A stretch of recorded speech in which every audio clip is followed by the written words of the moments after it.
take a peek. I got time to fuck a friend. I got time to buy the beats. I need to see the biz. But the never gonna say. Now that game is playing safe. Either do it what I told you. Either do it what I said. What's good, everybody? It's your boy Patrick. Today's video, we are up in the morning, still tired though. I don't really know what direction I want to go with this vid, but we're gonna run a workout later, so I have our mod to record that. But I wanted to grab some clips early in the morning just to talk about a couple things, run y'all through part of my day, talk about the diet a bit. So we're up now, we'll get the morning weigh in, we'll check what we look like fasted, we'll get on with the day, the workout, and let's go. So the morning weight bulk is going pretty good, as you guys know. Okay, so our morning weight this morning, 199.6. We are coming up on that 200-pound mark, getting very close, and I'm pretty happy with the body composition that we're at, just under 200 pounds. Let me show you guys that fasted in the washroom with the natty lighting and see what we're looking like just under 200 pounds. So physique at 200 pounds fasted, obviously, and no pump, decent lighting. Can't really complain. Like, I'm still pretty lean, abs are still intact. The plan kind of is to get around 205 pounds and keep the abs, but this is what we're looking like fresh out of bed in the morning. Pretty happy with the body composition as we are almost at 200 pounds. I am noticing a little bit of fat around my waist, and for men's physique, obviously I want to keep my waist as tight as possible. I'm noticing it when I'm putting on my belt. Like today we have legs on the menu, so whenever I use like my lever belt, I kind of notice the belt's getting tighter and tighter. But yeah, so I might throw like stomach vacuums back into my morning routine. I did it before, but I kind of just fell off of it because it was a little bit annoying. But now that, like, you know, we're creeping up like at and just above 200 pounds, I'm probably going to add stomach vacuums in just to train the transverse abdominis and keep, you know, the waist just as tight as possible.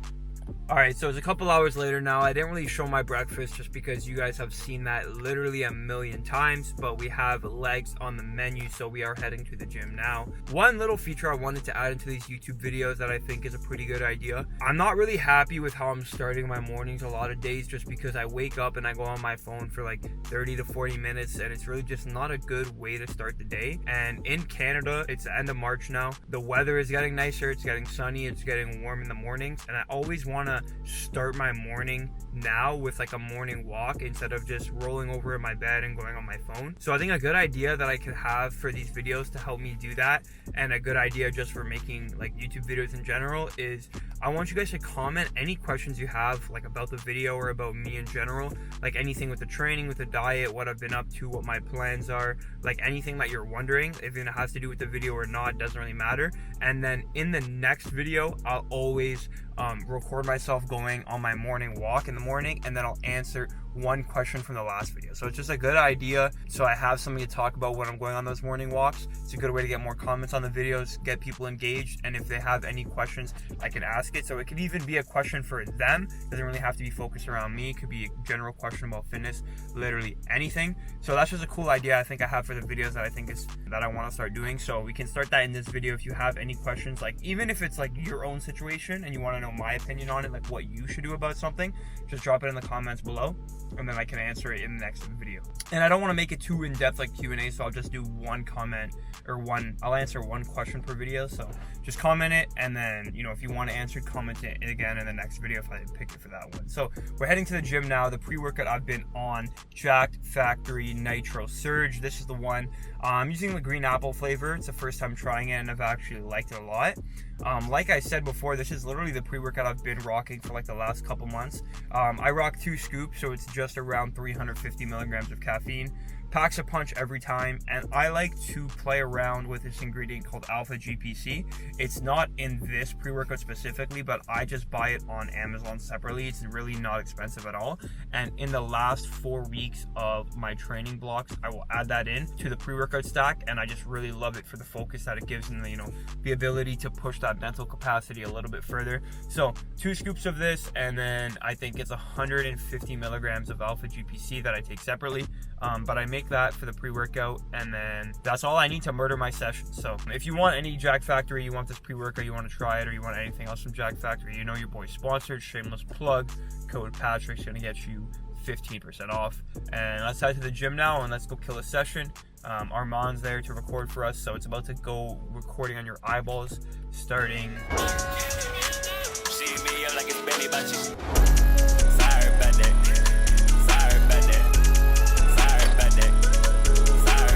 You guys know I preached a lot about doing the calf raises and actually doing working sets at the beginning of the workout. However, I was watching a video from Paul Carter on a podcast he was on, and he was explaining that for calf training specifically, there's actually no tension when you're at the top, like when your toes are pointed down and you're fully flexed.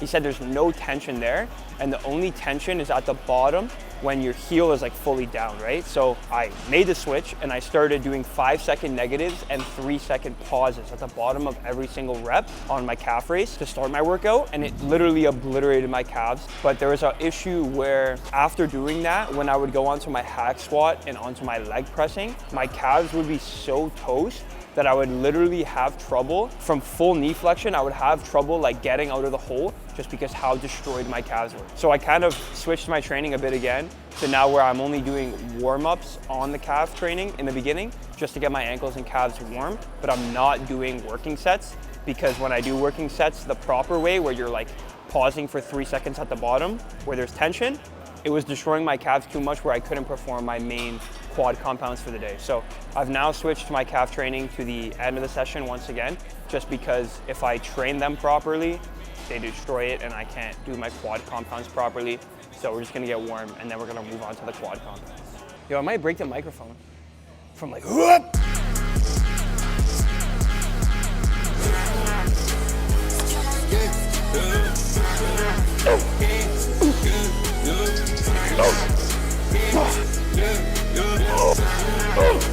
I put it inside of the song and even at the shit. I put it inside of the leg and the big up a shit. So I ain't fucking your friend, but I did it already. I ain't fucking with none of these pussy not ready. Yeah, check out the phone with Uzi, he told me. So on this, I'm kind of approaching 6 plates. The most I've ever done, I think, was 5 and a 35 for 5 or 6. But one thing I kind of found myself doing was when the weight creeped up to almost 6 plates, I would do things subconsciously where I would lift the guard up one, or I would cut my range of motion short so that I could get like a bounce because it was heavy, and I was justifying it by like, oh, I have the guard there for safety so I don't get like fucked and I don't get like bottomed out or whatever. But realistically, it was like kind of a way to cheat myself. That's why I only did 5 plates and like a 5, and I dropped the guard completely and got 9 solid reps with a tempo that I like. No bounce anywhere, like really holding it in the bottom before driving up. So I'm super happy with that set, even though the weight is nothing crazy. I'm really happy with. So you gotta be aware of like, sometimes you'll try to cheat yourself by trying to take progressions that aren't actually there, and you'll alter your technique. So just keep an eye out for that. Ready, you, jump at the top of the car, man, they tell us spaghetti. You, every time I'm in the pussy, they be like the wedding. You got to be on the drugs, I feel like I'm 10. Ready to buy to the end, my son, I'm ready. Bitch, I went touch me in here, so I get out lose. Now I ain't rockin' no flukes, and no rockin' no cool. Get the hell up by your seat and jump out the shoes. Bitch, I ain't picking no side, no, I'll never lose. Sideways on that train. I'm ready to go to sleep. Yo, you know those memes where like it's literally you live in a middle-class family with 2 loving parents and like a good family dynamic, and it's like you're singing like rap and trap like from the hood and like, you know, selling crack since you're like 5 years old and shit. That's literally me. Like, live in a nice house in Woodbridge with my 2 loving grandparents, good family dynamic, literally perfect life, but I'm singing like, yo, we don't know about la, hey, like, funny. Like, I'm literally that meme. That's me.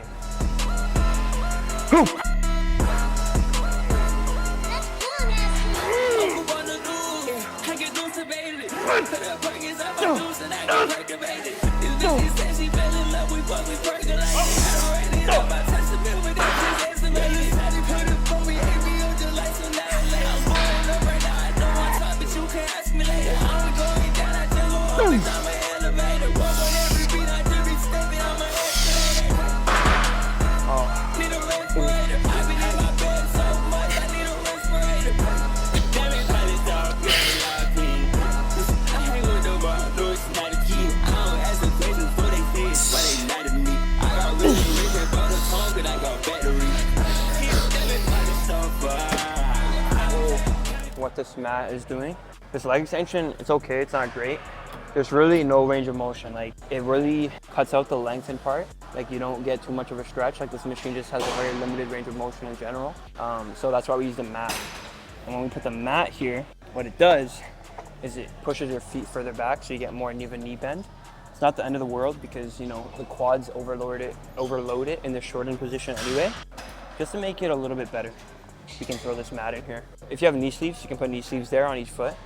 But yeah, it's only really for this quad extension.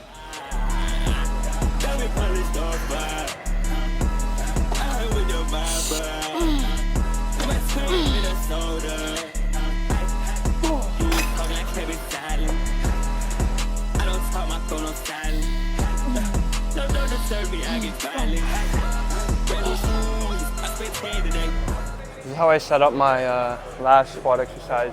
Do one leg at a time, split squat. But I like to set it up in this rack just so there's something to hold on to since I go one arm at a time in case I lose my balance. I have something that I can just, you know, have my arm around just in case. I only elevate my working leg. The reason for this is I want as much knee bend as possible, okay? Now, with a single lunge, you're gonna get your hip flex, so you're gonna get glute. There's no avoiding that. But if you don't have this front foot elevated, the problem you're gonna run into is your back leg is gonna hit the ground before you can get full knee flexion, so before you can really get that quad to activate. So we elevate the front foot this way. Yes, my hip is gonna extend, but I'm gonna get full knee flexion and my knee is not gonna hit the ground before that point. Now, I'm not elevating my back foot. I just have it kind of on this platform, just so it's like more stable and it's pushing against something instead of just difficult. If you watch on the bottom, look how flexed my knee is, right? Yes, it's glute, but a lot of quad as well. I've only had it in the program for like 2 or 3 weeks now. I'm already at 95s. And I think it's an issue because I'm only loading one arm at a time. So obviously, if I had dumbbells in both my hands, I would have more room to go because I have 2 hands holding the weight. But since I only have one, I'm already at 95 pounds. So we'll worry about that issue when we get there, but yeah. Chup.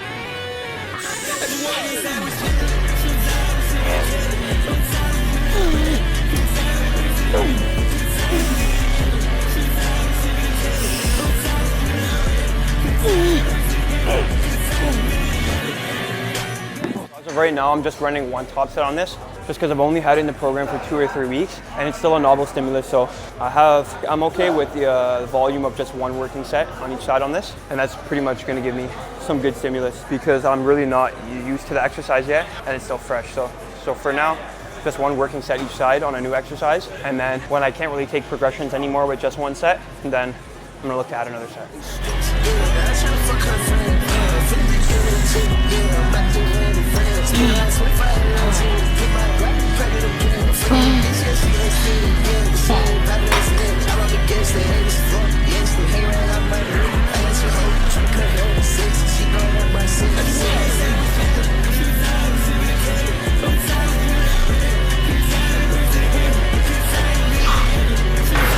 Don't be afraid to do low reps on your ab work, okay? You gotta train like every other muscle. That killed. Only 7 reps, but that killed.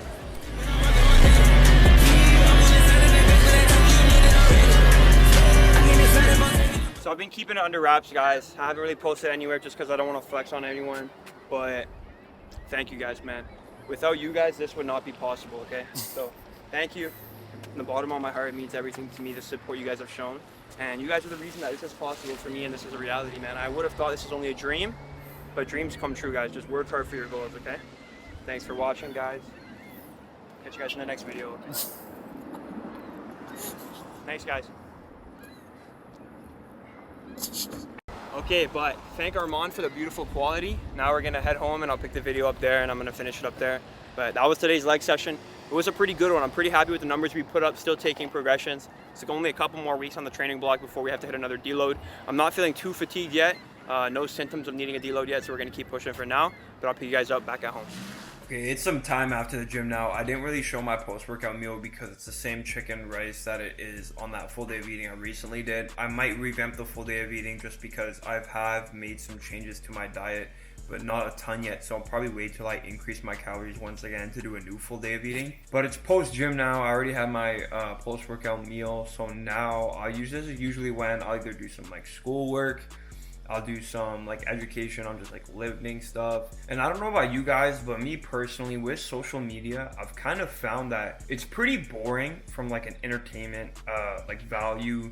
And with social media recently, I don't really know about you guys, but for me personally, like from the entertainment side, I kind of feel that social media is like pretty boring and it doesn't really like excite me anymore. Like the only really reasons I use social media is kind of just like education videos. So like whether that's YouTube, Instagram, TikTok, I'm only really on those apps just to watch educational videos, and like anytime that's kind of like some nonsense stuff, I'll just skip through it. I don't know if that's just me, but I've been finding on social media that there's like too much nonsense, and I only really have like a capacity to watch it is if it's like educational type. So that's like the only kind of content I consume. So like usually this time I'll watch like some YouTube videos or like something about lifting, because I've gone through Jordan Peterson's whole YouTube series. I think it's over like 8 hours of content, and I went through all that and I thought it was really informative. And if you guys like, follow me on Instagram or whatever, you've probably seen that I've talked about it a lot, where I'm really trying to further my knowledge in fitness. And one of the ways I've actually done it is I've just bought this new course. So previously I had the John Jewett J3 University course just for, it's like an overall fitness course, but he actually released an applied hypertrophy optimization. So I literally just bought this the other day and I haven't started it yet. So I think I'm going to start it now. It's pretty much just a course that is based around hypertrophy training specifically. And in the other course that I did of him, it was pretty good. It was pretty much just bodybuilding and coaching as a whole, but this one is really honed in on training. So after I kind of go through this and I like learn stuff from it, I'm probably going to make a lot of changes to my own training, which I'll cover in future videos when I do that. But yeah, I'll probably watch a couple of lectures of this, and then I'll pick the video back up when I go have my last meal of the day, which I actually did make a change to. It's no longer chicken and rice, so you guys will see that in the next clip. But yeah, usually I'll just do this for a couple hours before I have my next meal, and that's pretty much all.